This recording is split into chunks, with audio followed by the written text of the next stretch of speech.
Hello, dear listeners. Before we begin today's story, I'd like to send a special hug to 3 hearts who left such lovely messages. Elsa Esterhuis from Cape Town, South Africa, James Bossard from Virginia, USA, and Bonnie from Manitoba, Canada. It's truly moving to know that our stories are touching people in so many different parts of the world. And I'm deeply grateful for each one of you. And what about you, dear listener? Tell me in the comments where you're listening from. I read every message with great care, and who knows, maybe your name will be featured in the next video too. Now then, let's begin today's story. 35 minutes. Lauren Collins had been sitting alone at the best table in the most expensive restaurant in the city for 35 excruciating minutes. Each tick of the grandfather clock in the corner was a small, sharp judgment. The weight of 100 pitying glances from the other patrons felt like a physical pressure, pressing down on her shoulders, making it hard to breathe. Her phone vibrated on the pristine white tablecloth. A surge of frustrated relief washed over her. Finally. An explanation. An apology. She unlocked the screen, her heart sinking as she saw it wasn't a call, but a text message. From Jason, her boyfriend of 3 years. "This isn't working, I can't do this anymore, I'm sorry." That was it. 3 years, reduced to 10 cold, clinical words. The relationship wasn't just over. It had been executed via text message while she sat waiting for him, dressed for a marriage proposal she had been so sure was coming. A wave of humiliation, so powerful it made her vision swim, crashed over her. Here she was, in a new dress she couldn't really afford, her hair perfect, her makeup flawless, a hopeful, foolish smile she had practiced in the mirror now frozen on her face. Abandoned. Left to deal with the bill, the pitying stares, and a heart that felt like it had been shattered into a million tiny, sharp pieces.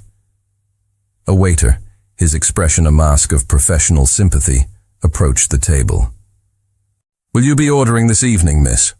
Or shall I bring the check?" Every whisper in the restaurant, every clink of a fork, felt like an accusation. Look at her, the girl who was stood up. All she wanted to do was disappear, vanish into thin air. She gathered her purse, her movements stiff, her only thought to flee. As she pushed her chair back and began to stand, a tall, elegant figure materialized beside her table. He moved with a quiet, confident grace, and in his hands he held 2 delicate flutes of champagne. "I'm so sorry for the delay, darling," he said, his voice clear and carrying just enough for the surrounding tables to hear. He then leaned in closer, his voice dropping to a low, conspiratorial whisper meant only for her. "Play along. You don't deserve this humiliation." Before she could react, he had seated himself in the chair Jason had abandoned. He placed one of the champagne flutes in front of her, his fingers brushing hers for a fleeting, electric moment. He caught the waiter's eye with an easy authority. "We'll be having the chef's tasting menu," he announced smoothly. "For 2. Lauren stared, utterly speechless, at the handsome stranger who had just hijacked her public disaster. He was dressed in a perfectly tailored dark suit, his features sharp and intelligent, and his eyes, a deep, startling shade of gray, held a mixture of kindness and something else, something like protective anger on her behalf. He raised his glass to her, a silent invitation. "He's going to regret losing you," he said, his voice low but firm, filled with a conviction that cut through her shock and landed directly in the bruised center of her heart. She didn't know who he was. She didn't know what was happening. But for the first time all night, a tiny, defiant spark of hope ignited in the wreckage of her evening. Her hand, trembling slightly, reached for the champagne flute. The dinner that followed was a surreal, out-of-body experience. The man across the table, her mysterious rescuer, was an incredible listener. He had a rare talent for asking the right questions, questions that gently nudged her away from the raw, public wound of her breakup and toward the quiet, hidden corners of her own life. Under the warm glow of the restaurant's chandeliers, Lauren found herself talking. She spoke of her job as a high school English teacher, of the spark she felt when a student finally understood a difficult piece of literature. She confessed her secret, long-held dream of one day writing and illustrating her own children's book. He listened with an intent, focused stillness that made her feel like she was the only person in the room. For the first time all night she laughed, a real, genuine laugh that surprised them both. His name, he said, was Nicholas. "But why?" she finally asked, swirling the wine in her glass as the main course was cleared away. "Why did you do that? For me?" He leaned back, studying her, his gray eyes thoughtful. "There was something in your eyes when I first saw you," he admitted, his voice low and honest. "You weren't just sad, you were defiant. There was a fire there. It made me want to see what you would do next." He was disarmingly candid about his motives, yet frustratingly vague about himself. When she asked what he did for a living, he simply smiled and said, "I'm in the business of building things." The answer was smooth, polished, and revealed absolutely nothing. As the evening drew to a close, a strange, comfortable intimacy had settled between them. He had not only saved her from a public humiliation, he had transformed the worst night of her life into something magical. He walked her out of the restaurant. A sleek, black car, the kind that doesn't have a license plate on the front, was waiting at the curb, its engine purring silently. A uniformed driver stepped out and opened the rear door. "Good evening, Mr. Fairchild," the driver said, his tone deferential. The name snagged in Lauren's mind. Fairchild. While Nicholas was momentarily distracted, giving instructions to the driver, a sudden urgent need for answers propelled her. She pulled out her phone, her fingers flying across the screen as she typed the name into a search engine. The screen lit up, illuminating her face in the dim light of the street. Her breath caught in her throat. The results were a dizzying cascade of business articles, society photos, and financial reports. He wasn't just in the business of building things. He was Nicholas Fairchild, the reclusive, press-shy CEO of Fairchild Enterprises, a global construction and development empire, a billionaire. He turned back to her, a smile on his face, but it faltered as he saw her expression. He glanced down at the phone in her hand, at the glowing screen that displayed his own face under a headline about his company's latest multi-billion-dollar acquisition. The disappointment in his eyes was a palpable thing. "You found me out," he stated, his voice losing some of its earlier warmth. "So what now? Are you going to run because you found out I have money?" He didn't wait for an answer. He extended his hand, not to help her into the car, but as an invitation, a challenge. "Come with me," he said, his voice a low, compelling murmur. "Just for one more hour. If you hate it, I promise you'll never hear from me again." The choice hung in the air between them. Get in the car and step into the world of a man who was so much more than he appeared, or walk away and return to her simple, now heartbroken life. The closing of the car door could change everything. Lauren's heart hammered against her ribs, a frantic drumbeat of indecision. Every sensible instinct screamed at her to walk away, to thank him for the dinner and retreat to the safety of her own world. But the look in his eyes, that flicker of disappointment, the quiet challenge, held her captive. She took his hand. His fingers closed around hers, a warm, firm grip. The elevator in his building was a silent, mirrored box that ascended with breathtaking speed, her ears popping as they climbed. It didn't open into a hallway. It opened directly into his home. It wasn't an apartment. It was a kingdom in the sky, a sprawling penthouse of glass and minimalist design, with a 360-degree uninterrupted view of the city glittering below. She felt like a guppy who had accidentally swum into a shark tank, completely out of her depth and exposed on all sides. He led her through the cavernous living room and out onto an immense terrace. The cool night air wrapped around them. He walked to the glass railing but kept a respectful distance from her, as if sensing her need for space. He wasn't looking at the spectacular view. He was looking at her. In the reflected glow of a million city lights, She saw something in his face she hadn't noticed in the warm, dim light of the restaurant. A profound, deep-seated loneliness in his eyes. It was a look she recognized, a look she had often seen in her own mirror. "It's a beautiful view," he murmured, his voice quiet. "But it gets quiet up here. Too quiet." A strange, newfound courage, born from the shared vulnerability of the moment, made her bold. "Do you bring all the women you rescue from bad dates up to your giant, empty apartment?" she asked, the question softer than she intended. He flinched, the question hitting him like a physical blow. The cool, confident mask of the CEO crumbled, revealing the man beneath. "I don't bring anyone here," he confessed, his voice raw, honest. He turned to face the city, his hands gripping the railing. "My parents. They died in a factory fire when I was 19. An accident that could have been prevented. The company they worked for had cut corners on safety to save a few $1,000s. He took a shaky breath. "I inherited a small trust.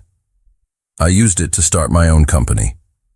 I built this," he said, gesturing vaguely to the city below, "to honor them.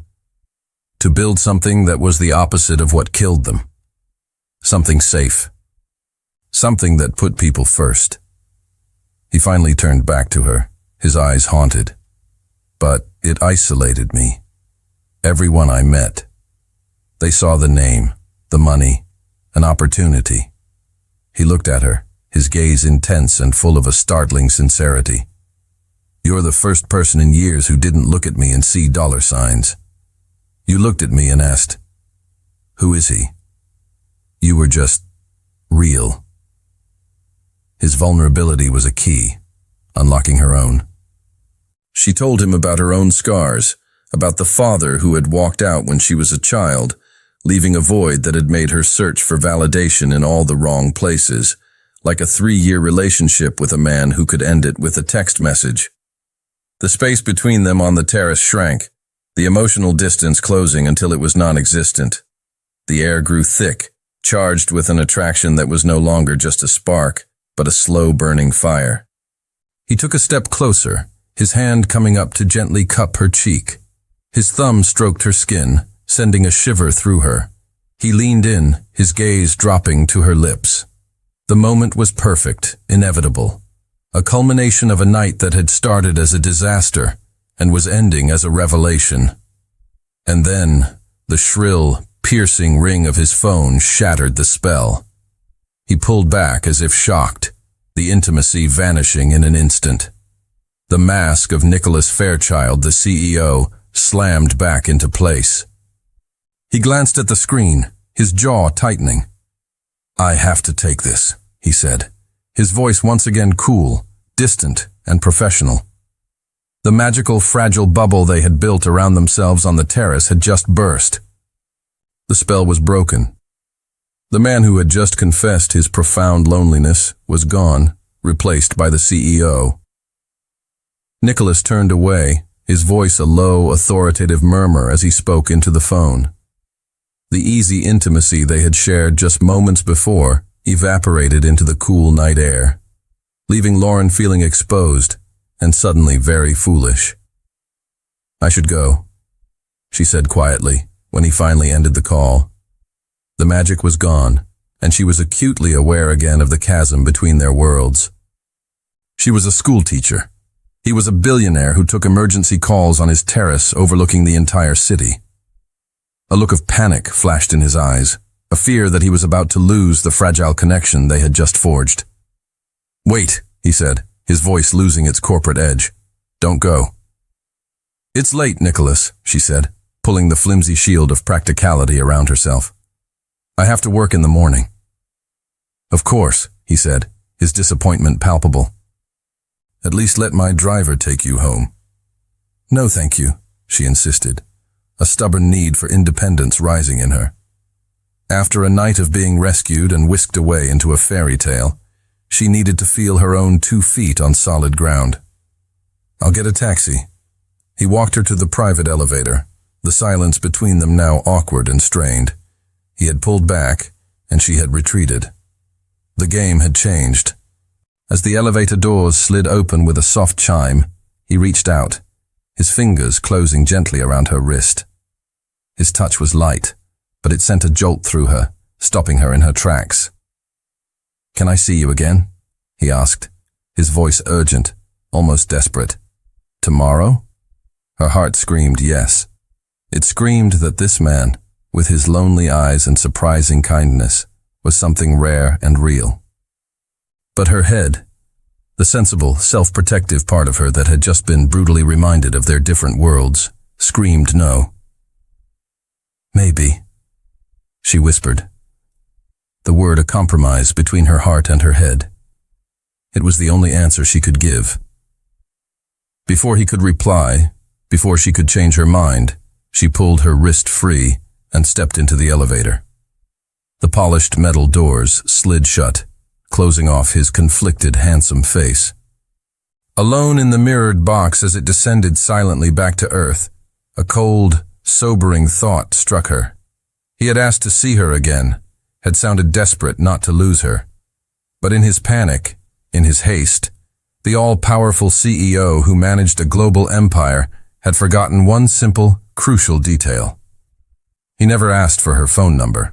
Was it a genuine oversight from a man thrown off his game? Or was, "Can I see you again," just a polite, meaningless dismissal, the kind a man like him says when he has no real intention of following through?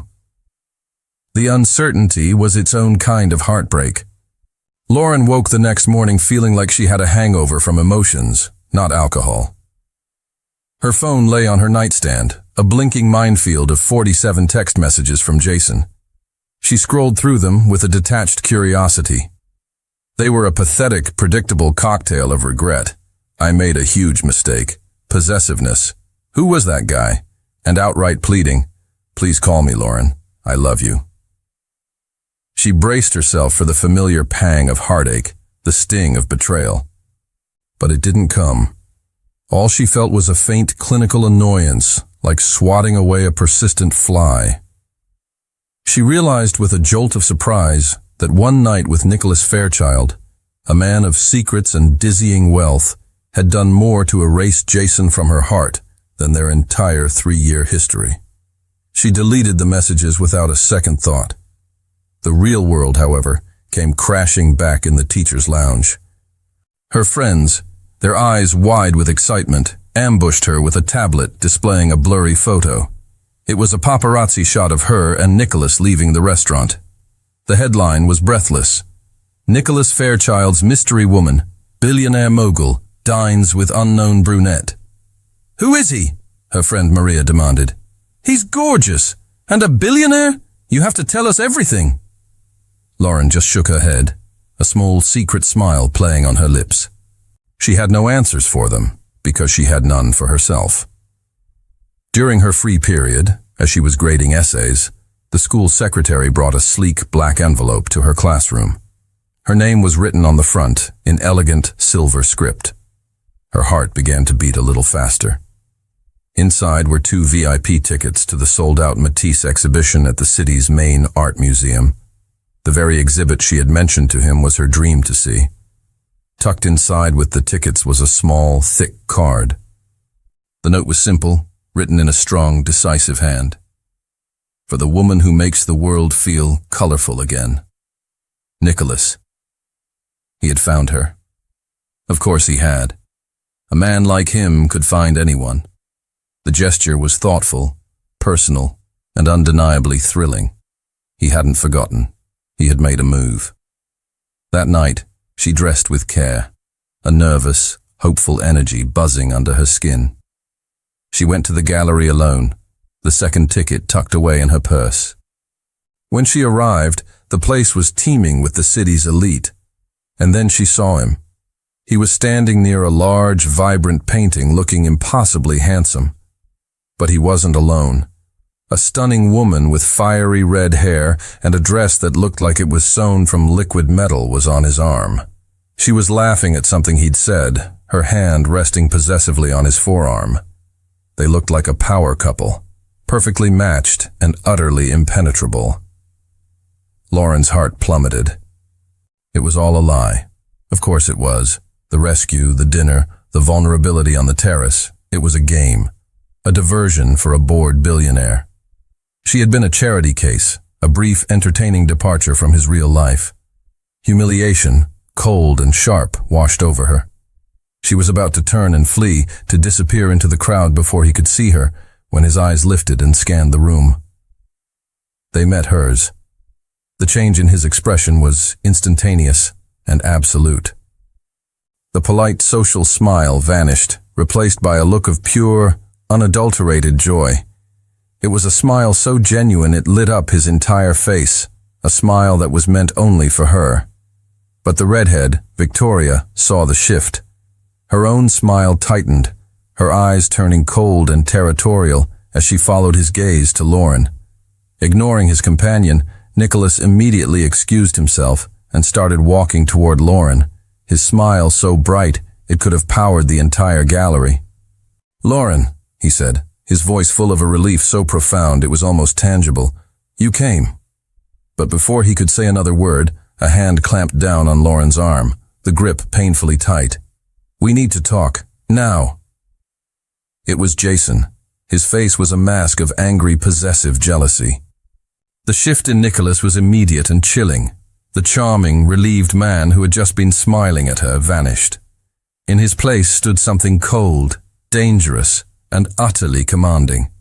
His eyes, which had been warm moments before, hardened into chips of grey flint. "Take your hand off her," he said.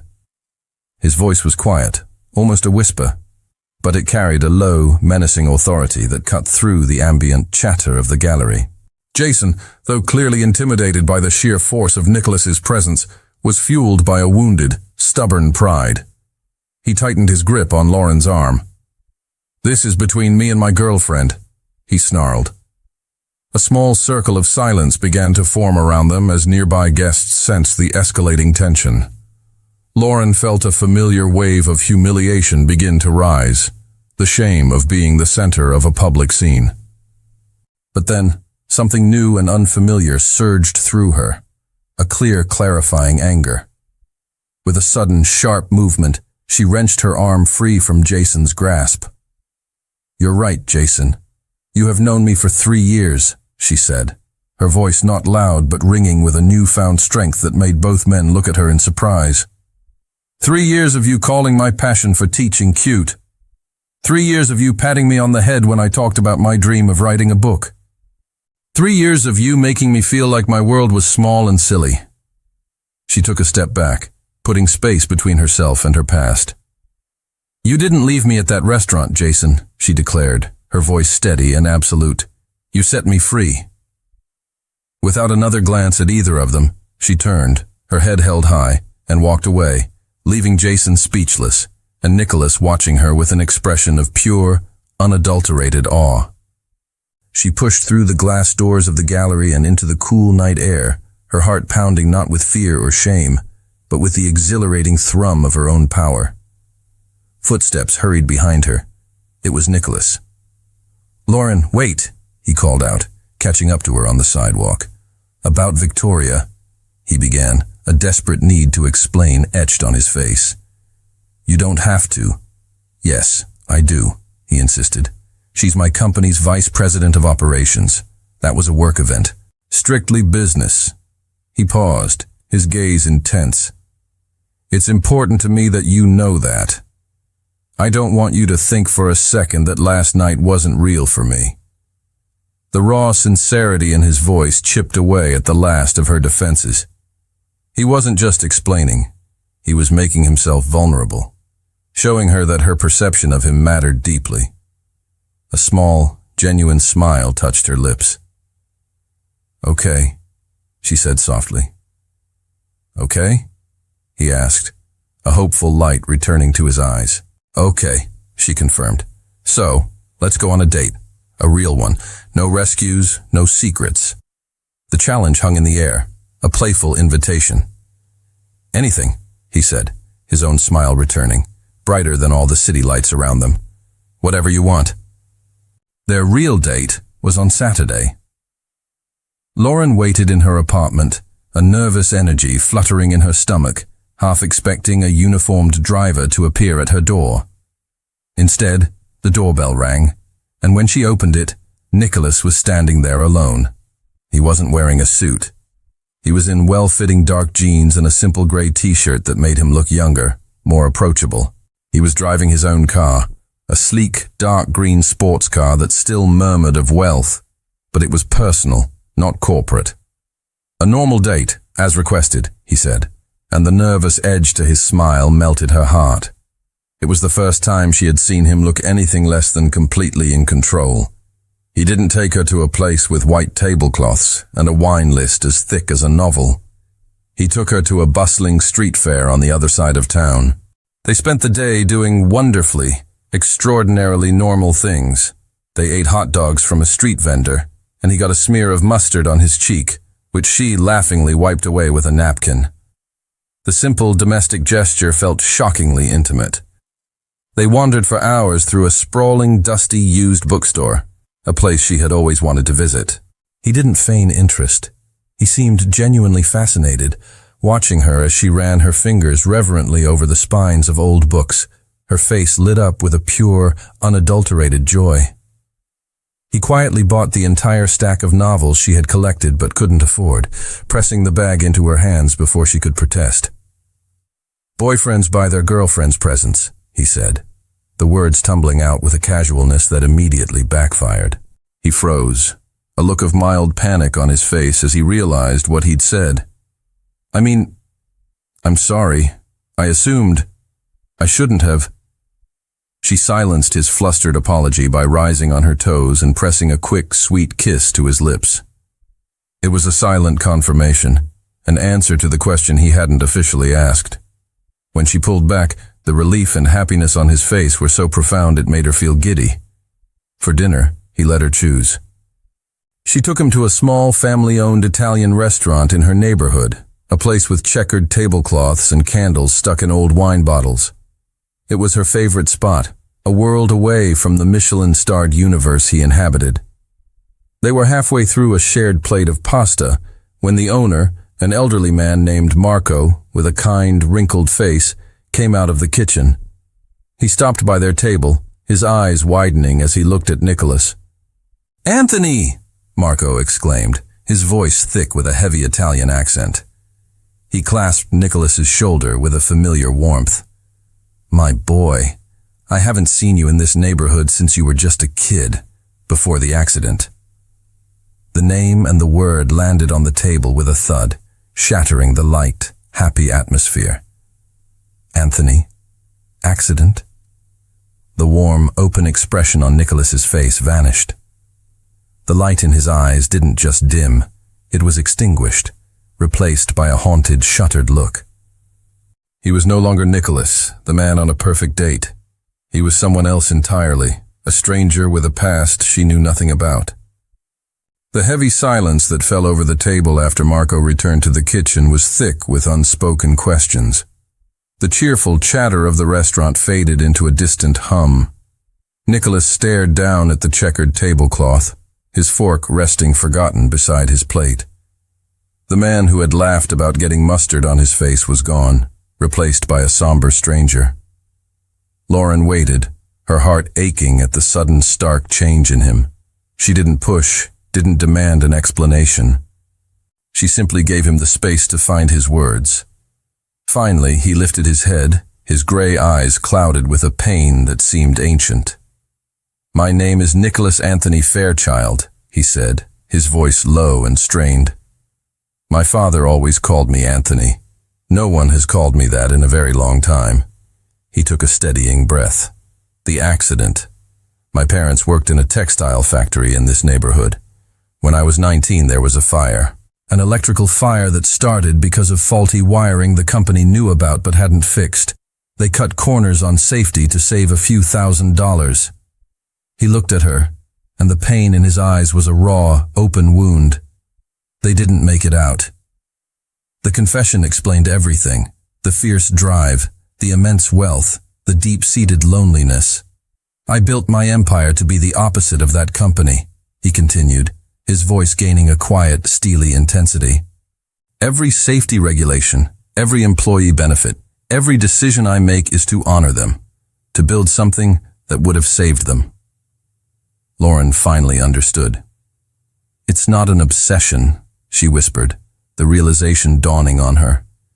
Your work, it's a mission. He looked at her, a flicker of surprise and gratitude in his eyes, as if she had just given a name to the core of his soul. The connection between them deepened, forged now not just in attraction, but in a shared understanding of his deepest wound. But the fragile, intimate moment was shattered by the shrill ring of her cell phone. She glanced at the screen. Mom, I should take this, she said, offering him a small, apologetic smile. She answered, Hey Mom, is everything okay? Lauren? Oh, thank goodness. Her mother's voice was hysterical, choked with panic. It's Jason. He was just here, banging on the door. He was saying the most horrible things, that you're being manipulated, that this new man is some kind of rich predator.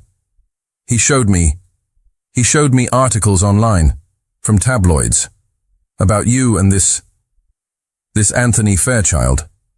They say he has a terrible reputation with women, that he uses them and throws them away. Lauren's blood ran cold. She looked across the table at Nicholas, at the man who had just bared his soul to her.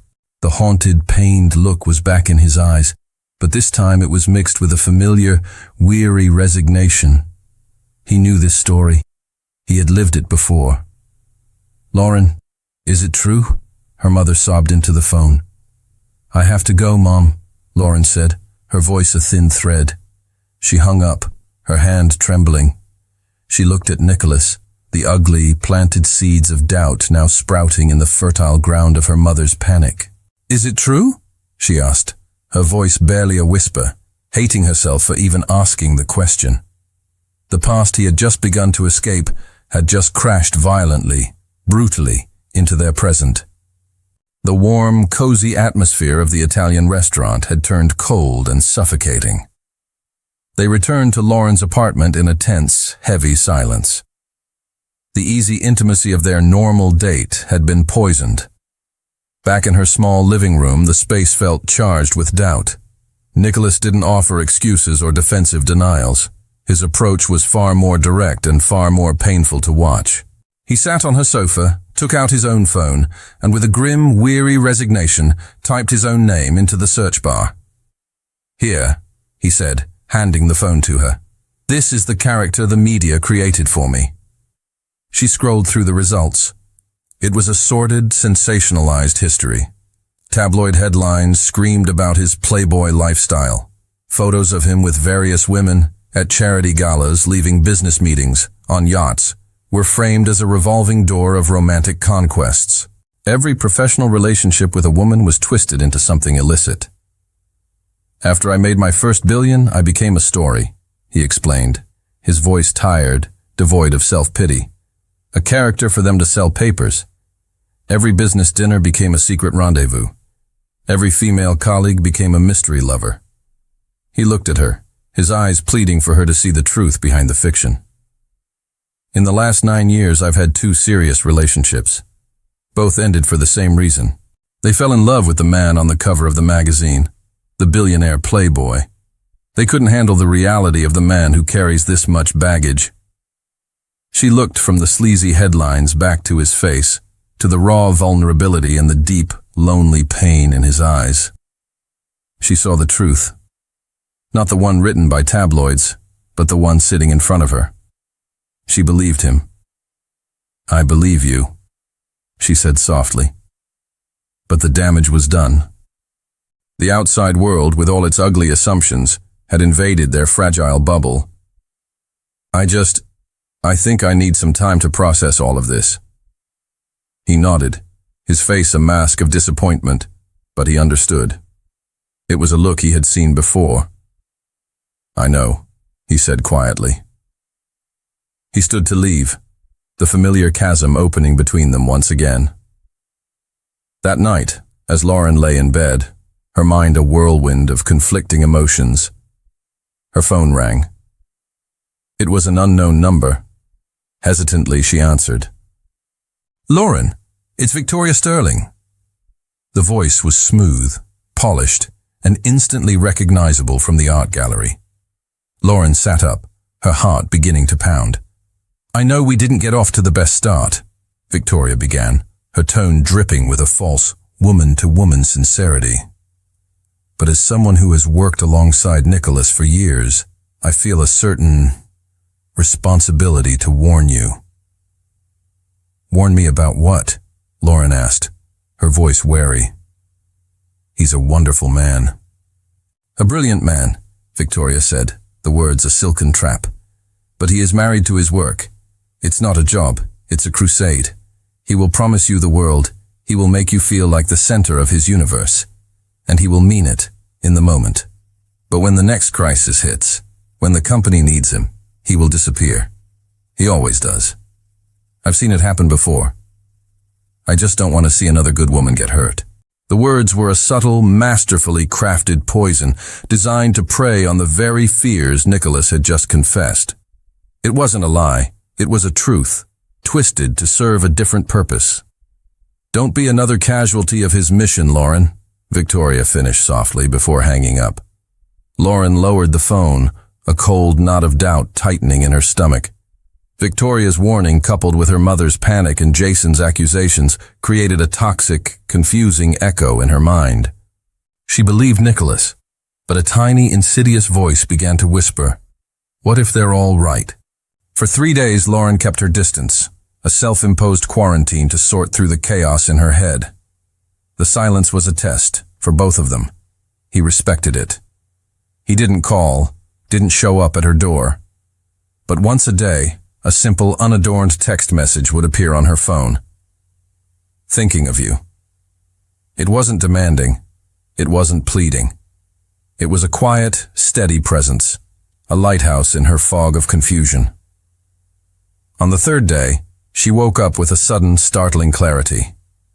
The doubts, the warnings, the tabloid lies, they were all just noise. The only thing that felt real was the memory of his eyes when he spoke about his parents, the feeling of his hand in hers at the street fair. She was tired of being afraid. She was choosing him. But just as she reached for her phone to finally call him, a news alert flashed across the screen. It was a press release from Fairchild Enterprises. The headline read, "Victoria Sterling promoted to Chief Operating Officer." Below it was a professional, smiling photo of Nicholas and Victoria, side by side. A sharp, unexpected pang of jealousy, so intense it stole her breath, shot through her. It was irrational, she knew. It was a business promotion. But the sight of them, looking like the power couple everyone assumed they were, ignited a possessive, protective instinct she didn't know she had. And in that fiery, unwelcome emotion, she found the undeniable truth. She was irrevocably in love with him. The realization was terrifying. She was still reeling from her own emotional whiplash when she arrived at school. In the middle of her 3rd period class, while discussing the symbolism in The Great Gatsby, the classroom door swung open. It was Nicholas. He stood in the doorway, looking completely out of place, holding a bouquet of sunflowers so large it was almost comical. 30 pairs of teenage eyes swiveled from her to him, their phones instantly, discreetly, rising up to capture the moment. "Lauren," he said, his voice loud enough for the entire class to hear. He walked into the room, his gaze fixed on her, ignoring the sea of curious students. He looked like a lion that had wandered into a petting zoo, powerful, magnificent, and utterly terrified. He stopped in front of her desk. "I'm not good at this," he began, his voice raw and completely devoid of its usual corporate polish. "I work too much. I carry too much baggage, and I am scared to death of what I feel for you." He took a deep breath, his vulnerability a tangible thing in the silent classroom. "But you make me want to be better. You make me want to put down the baggage. I am not going to lose you to the ghosts of my past or the lies of the present." He thrust the giant bouquet of sunflowers toward her. "I love you, Lauren, and I'm not running away anymore." The public, clumsy, heartfelt declaration was everything she needed to hear. It wasn't smooth or suave. It was real. After the bell rang and the students had dispersed, buzzing with the gossip of the year, they sat in a nearby coffee shop. The air between them was clear for the first time. They agreed to try. For real. No more doubts, no more secrets. As they left the coffee shop, hand in hand, a familiar figure walking on the other side of the street stopped short. It was Jason. He was with another woman, but his eyes were locked on Lauren, on her hand intertwined with Nicholas's. The look on his face was one of pure, unmistakable regret. A chapter had finally, truly, closed. That night, feeling hopeful for the first time in days, Lauren was clearing out her email inbox when she saw a new message from an anonymous, encrypted address. The subject line was a single word: proof. Her heart pounding, she opened it. Attached were several photos, grainy and taken from a distance, but their content was clear. They were pictures of Nicholas and Victoria at a hotel bar, dated from the week before. In one, she was laughing, her hand on his arm. In another, he was leaning in close, whispering something in her ear. They looked intimate. They looked like a couple. And they looked like they had been taken without their knowledge. It was 2 a.m. The soft glow from Lauren's phone cast long, dancing shadows on the bedroom ceiling. She stared at the images, her heart turning to a block of ice in her chest. The photos were a masterpiece of malicious framing. Each one was taken at an angle that implied an intimacy that probably wasn't there, but the cumulative effect was devastating. The laughter, the proximity, the clandestine feel of the hotel bar, it all wove a narrative of betrayal. With a small choked sound, she dropped the phone onto the bedspread. The movement woke Nicholas. He stirred, turning over, his face soft with sleep. "Lauren, what's wrong?" He sat up, his eyes slowly focusing on her face, on the tears silently tracking down her cheeks. He followed her gaze to the phone, picked it up, and saw the pictures. The transformation was instantaneous. The sleepy, gentle man vanished. His face hardened, his jaw tightened, and his eyes turned to cold, furious steel. "This is a manipulation," he said, his voice a low, dangerous growl. He swiped through the photos, his expression growing colder with each one. He looked back at her, his anger momentarily softening as he saw the pain on her face. "This was a business conference in Las Vegas last month," he explained, his voice calm and precise, dissecting the lie piece by piece. "That's the lobby bar of the hotel where the entire conference was held. This picture," he said, pointing to one where he was leaning in close, "was taken while I was giving her a directive over the noise of the crowd. Victoria is tactile. It's how she communicates. It doesn't mean anything." His explanation was logical. It made sense. But the seed of doubt, so recently planted and then seemingly uprooted, was a stubborn weed. "Who would do this?" she whispered, her voice trembling. "Who would send this to me?" "This isn't about someone hating you," he replied, his eyes dark with a grim understanding. "This is about someone wanting to separate us, to destabilize me." He stood up, pacing the room. Victoria. The name was a soft curse. "She wants the company. She thinks you're a weakness, a distraction." The next day, he didn't just call Victoria. He told Lauren to come with him. They walked into Victoria's sleek, minimalist office together, a united front. Nicholas placed his phone on her desk, the incriminating photos glowing on the screen. "My personal email is secure," he said, his voice deceptively mild. "Which means these were sent from someone with access to my private security protocols. Someone trying to create chaos. Explain." Victoria looked at the photos, then at Lauren standing beside Nicholas, and her professional composure finally snapped. "You're throwing it all away!" she exploded, her voice sharp with a mixture of fury and disbelief. "The work, the legacy, everything your father built. For what? A high school teacher? A distraction? She's going to make you weak, Nicholas." "No," Nicholas replied, his voice quiet but absolute. He reached out and took Lauren's hand, his fingers lacing through hers in a gesture of unwavering solidarity. "She's the most important part of my world now. She makes me stronger." The declaration was a final, irrevocable choice. Victoria stared at their joined hands, her face pale with defeat and rage. With a sharp, jerky movement, she scribbled her signature on a piece of paper and threw it onto the desk.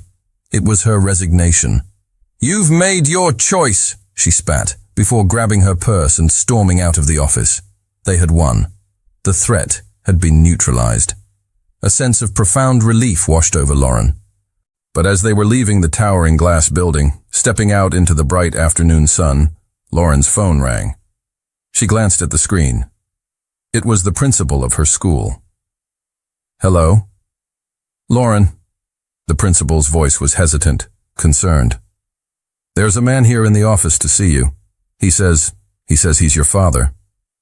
The words, "your father," struck Lauren with the force of a physical blow. Her father. A man who was more of a ghost than a memory. A man who had walked out of her life when she was 3 years old, leaving behind nothing but a black and white photograph and a cavernous, aching void. She found him sitting in the principal's office, looking small and weathered. He tried for a remorseful, tearful reunion, spinning a tale of regret and years spent searching for her. But the act was clumsy, and his eyes, shifty and greedy, quickly revealed his true motive. "I heard on the news," he said, leaning forward conspiratorially, "that your new boyfriend is a billionaire, a Fairchild." He smiled, a hopeful, predatory gleam in his eyes. "I thought maybe he could help out his future father-in-law. I've had some bad luck." Nausea rose in Lauren's throat. It wasn't about her. It was never about her. It was about the money. "Get out," she said, her voice dead, devoid of all emotion. His face hardened, the fake remorse vanishing. "You'll regret this," he threatened vaguely, before shuffling out of the office, leaving the scent of stale cigarettes and disappointment in his wake. When she told Nicholas what had happened, his reaction was immediate and volcanic. "My lawyers will bury him," he growled, his protective instincts on full display. But Lauren stopped him. "No," she said, a new, steely resolve in her voice. "This is my ghost, Nicholas. I have to handle this. I need to prove to myself that I'm strong enough." He reluctantly agreed, but his jaw was tight with a worry he couldn't hide. He secretly tasked his personal security team with keeping a discreet 24/7 watch on her. Her father, true to his nature, did not go away quietly. He went to the tabloids. The headline was a grotesque masterpiece of malicious fiction. "Heartless billionaire turns lover against her ailing, destitute father." The story painted her as a cold-hearted gold digger, and Nicholas as a manipulative predator, preying on a vulnerable young woman and isolating her from her loving family. The public narrative, already primed by months of speculation, caught fire. The story was toxic. Fairchild Enterprises' stock began to dip. Shareholders grew nervous. The mission Nicholas had dedicated his life to, the legacy of his parents, was being threatened by the ghosts of her past. The weight of it all began to crush her. She felt responsible. She was a liability, a poison to the man she loved. In the dead of night, unable to bear the guilt, she called him, her voice a choked whisper. "It's too much, Nicholas. I'm destroying you. Is it worth it?" There was a pause on the other end of the line, and then his voice, rough with sleep and a fierce, unwavering certainty. "Stay right where you are," he said. "I'm on my way." He arrived at her small apartment looking like a storm cloud in human form, his face etched with a mixture of anger and fierce determination. He didn't say a word, just walked in, pulled her into his arms, and held her tight. "Don't you ever think you're destroying me," he murmured into her hair, his voice a low, protective growl. "You're the only real thing in my life. Of course it's worth it. You are worth it." His unwavering certainty was the anchor she desperately needed. The relief was so profound it made her weak in the knees. They weren't going to break. They would fight this together. The next day, Lauren agreed to do a single, televised interview. She sat down not with a tabloid journalist, but with a respected, serious reporter. With a quiet, vulnerable dignity, she told her story. She didn't sling mud. She simply told the truth about her father's abandonment, her struggles, and the man she had come to love. The public response was divided, a firestorm of support and vitriol. The threats, once just anonymous online comments, escalated. The breaking point came when a package was delivered to the school. It was addressed to her. Inside was a single, dead sunflower. Terror, cold and absolute, seized her. That night she finally relented. She packed a bag and moved into Nicholas's penthouse.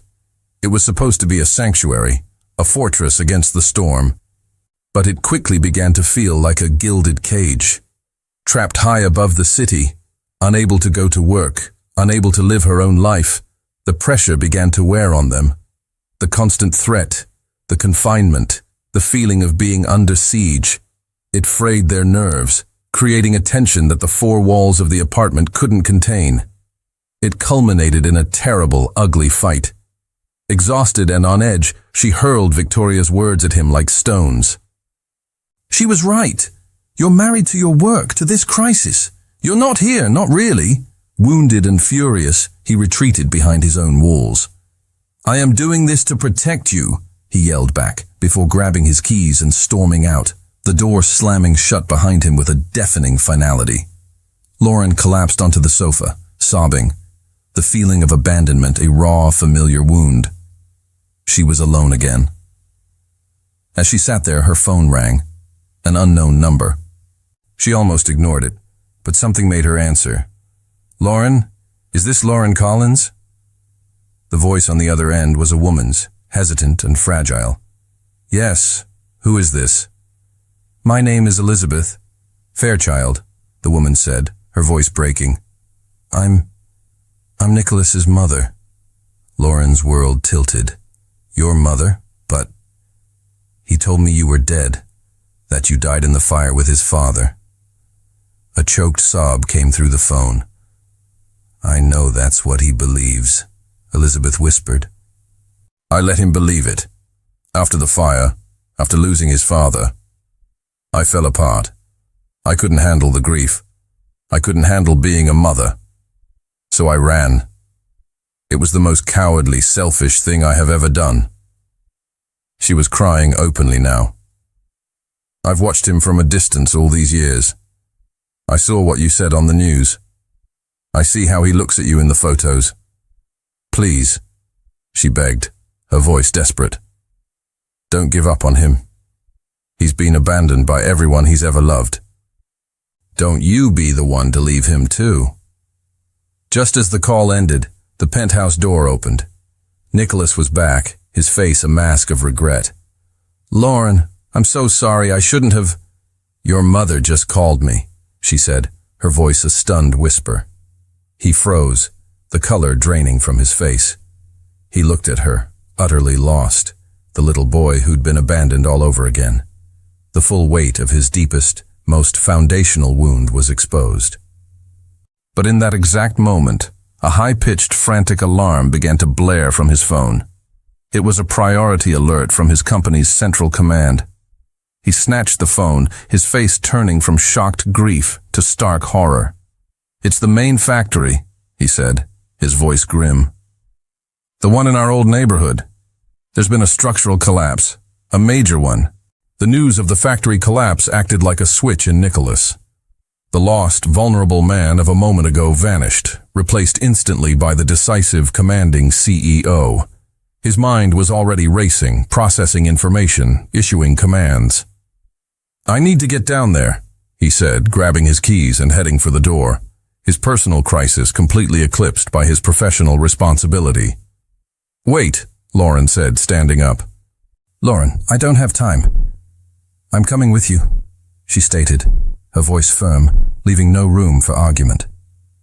He stopped, turning to look at her, a protest already forming on his lips. She met his gaze, her own eyes clear and steady. "You don't have to face this alone," she said softly. This is what people who love each other do. They show up. The words, so simple and so powerful, seemed to steady him. He gave her a single, grateful nod. The scene at the factory was organized chaos. Fire trucks, ambulances, and police cars crowded the streets, their flashing lights painting the night in frantic strokes of red and blue. A section of the main warehouse had collapsed, and smoke was billowing from the wreckage. Here, in the heart of the crisis, Lauren finally saw the real Nicholas Fairchild.